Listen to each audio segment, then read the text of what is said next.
Assalamualaikum warahmatullahi wabarakatuh. Apa kabar semuanya?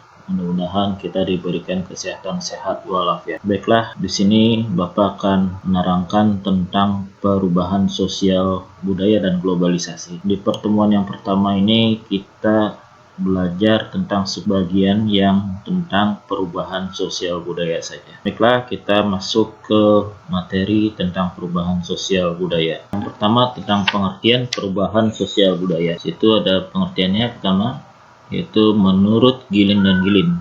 Pengertian sosial budaya merupakan suatu variasi dari cara-cara hidup yang telah diterima baik karena perubahan kondisi geografis, kebudayaan material, dinamika, dan komposisi penduduk, ideologi, ataupun karena adanya penemuan-penemuan baru di dalam masyarakat. Kemudian, perubahan sosial budaya menurut Morrison McLeod, bisa kalian baca sendiri. Dan yang ketiga itu perubahan sosial menurut Selo Sumarjan, adalah perubahan yang terjadi pada lembaga-lembaga kemasyarakatan dalam suatu masyarakat yang mempengaruhi sistem sosialnya. Perubahan sosial yang dimaksud mencakup nilai-nilai dan pola-pola perilaku diantaranya kelompok-kelompok dalam masyarakat. Kemudian lanjut ke bagian B tentang bentuk-bentuk perubahan sosial budaya. Bentuk-bentuk perubahan sosial budaya sini ada 3. Yang pertama itu perubahan sosial budaya berdasarkan lama prosesnya perubahan. Terdiri dari 2. Yang pertama evolusi. Evolusi itu adalah perubahan sosial budaya yang memerlukan waktu lama atau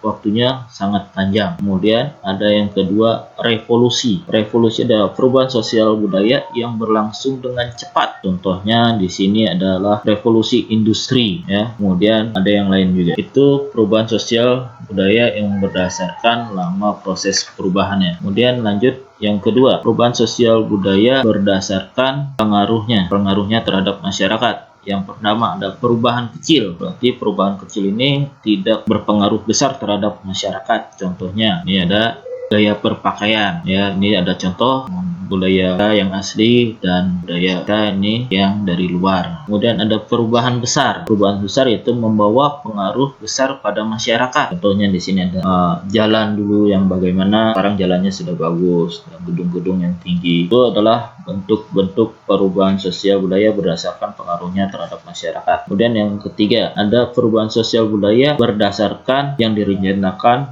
dan yang tidak direncanakan. Sama, perubahan sosial budaya yang direncanakan. Contohnya ini ada kartu gambar, ini bajak sawah dengan menggunakan alat tradisional menggunakan kerbau, dan yang satu lagi gambar ini adalah menggunakan mesin traktor. Kemudian perubahan sosial budaya yang tidak direncanakan, contohnya nih, ini masa era reformasi terjadi di tahun 1998, yaitu runtuhnya era Soeharto ya. Masa Orde Baru digantikan secara cepat oleh masa reformasi, itu tidak direncanakan. Kemudian lanjut budaya, ada 2 faktor. Yang pertama itu faktor intern. Kita bahas dulu faktor intern. Faktor intern itu berarti berasal dari dalam masyarakat sendiri ya. Pertama yang bagian A, bertambah dan berkurangnya jumlah penduduk. Jadi dengan bertambah atau berkurang jumlah penduduk itu bisa menyebabkan perubahan sosial budaya. Kemudian adanya penemuan baru, ada discovery, invention, dan inovasi. Discovery itu adalah penemuan unsur budaya baru, baik berupa alat atau gagasan yang diciptakan oleh seorang individu, kelompok dalam masyarakat. Sedangkan invention adalah penemuan yang telah diakui, diterima, dan diterapkan oleh masyarakat. Yang ketiga, inovasi. Inovasi adalah penemuan baru apabila unsur atau alat-alat yang baru ditemukan tersebut menyebar ke bagian masyarakat dan dikenal serta dimanfaatkan secara luas oleh masyarakat. Kemudian yang ketiga, yang C,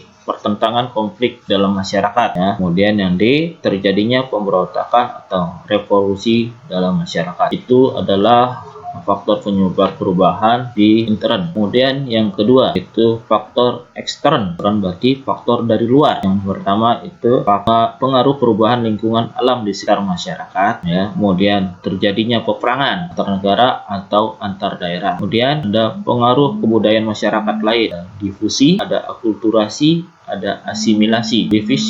Difusi adalah merupakan penyebaran unsur kebudayaan dari suatu tempat ke tempat lain. Sedangkan akulturasi adalah proses bertemunya dua kebudayaan atau lebih, di mana kebudayaan asli masih tampak. Kemudian lanjut yang ketiga itu asimilasi, yaitu proses bertemunya dua kebudayaan atau lebih bercampur menjadi satu budaya, yaitu jadi dua budaya menjadi satu, itulah asimilasi. Kemudian masuk bagian D, faktor pendorong perubahan sosial budaya terjadi karena ketidakpuasan terhadap situasi yang ada, karena itu tidak menghendaki akan situasi yang lain, itu yang mendorong pengen berubah menjadi yang lebih baik. Kemudian yang kedua yaitu faktor penghambat. Penghambat ini berarti lambat atau bahkan tidak ada, itu karena kurangnya hubungan dengan masyarakat lain sehingga tidak mengetahui perubahan di luar masyarakat, perkembangan ilmu pengetahuan dan teknologi yang terhambat, dan juga sikap masyarakat yang sangat tradisional. Ini contohnya ada gambar tentang masyarakat Baduy Dalam, dia masih asli dan tercampur oleh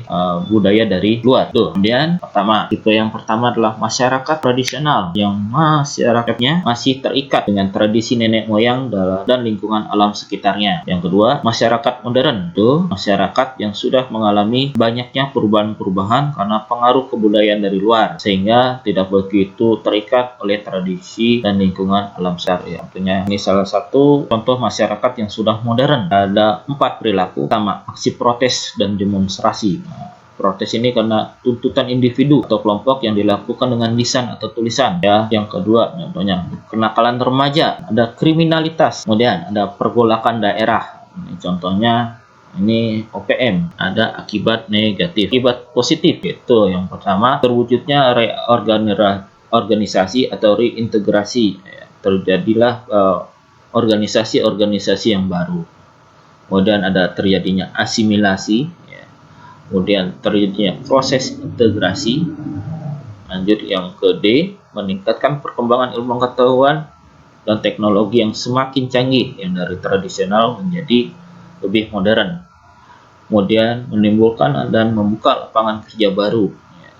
Jadi banyak lapangan pekerjaan yang baru atau yang menuntut karena zaman. Kemudian menuntut kemajuan pembangunan di segala bidang. Jadi segala bidang baik politik, sosial, budaya, dan lain-lain itu terjadi berubah menjadi lebih modern. Kemudian G itu revitalisasi, yaitu menghidupkan kembali atau memberi kekuatan baru bagi perkembangan unsur-unsur sosial yang budaya. Kemudian intinya yang terakhir D adalah terjadinya modernisasi. Nah, ini contohnya, ya, contohnya ini ada seorang anak desa ingin tahu dengan perkembangan teknologi yang baru yang mungkin masih asing, ada laptop, jadi ada rasa ingin tahu, ya. Ya, contohnya bisa kalian juga rasakan dulu kalian bermain di lapangan, sekarang mungkin jarang sekali kalian interaksi dengan yang lainnya, banyak menggunakan gadget, ya. Tetap bersosialisasi tetapi menggunakan gadget atau dunia maya. Ya, ini contohnya juga suatu kebudayaan, ya. Itu akibat positif. Selanjutnya ada akibat negatif. Akibat negatif yang pertama ada disintegrasi.